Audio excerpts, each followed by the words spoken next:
نماز اور قرآن سے تعلق بنا لیجئے۔ جوانی بار بار نہیں ملا کرتی۔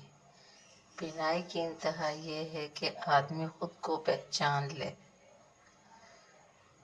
قدر کرنا سیکھ لو۔ نہ ہی زندگی بار بار آتی ہے اور نہ ہی لوگ۔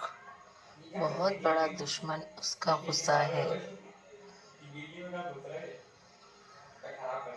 یہ جو خواہشوں کا پرندہ ہے اسے موسموں سے غرض نہیں، یہ اڑے گا اپنی ہی موج میں، اسے آب و دے کے سیراب دے۔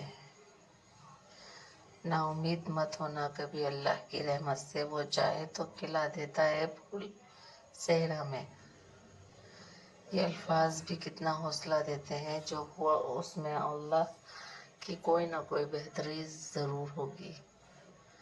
جو نبی کریم صلی اللہ علیہ وسلم کو میرے قبول ہوں، وہی کاش میرے اصول ہوں، وہی صبر ہو، وہی گفتگو، وہی سادگی ہو۔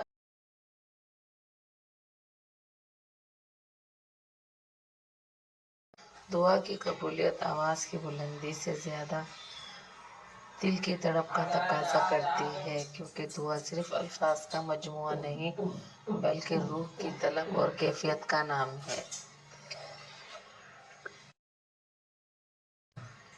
خود کو تباہ کرنے کا تیز ترین راستہ یہی ہے کہ اپنے ماں باپ سے بدتمیزی سے پیش آؤ۔ بہترین فیصلہ چاہتے ہو تو سب کچھ اللہ پر چھوڑ دو۔ اللہ کی نعمتوں پر غور کرنے سے اللہ سے حیا آنے لگتی ہے۔ پھر انسان اس بات سے شرما جاتا ہے کہ اللہ کی بخشی ہوئی نعمتوں کو اس کی نافرمانی میں استعمال کیا جائے۔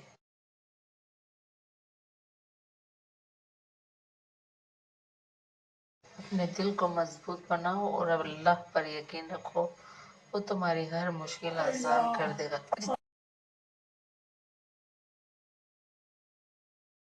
اے اللہ، مجھے قدم قدم پر تیری رضا کی تلاش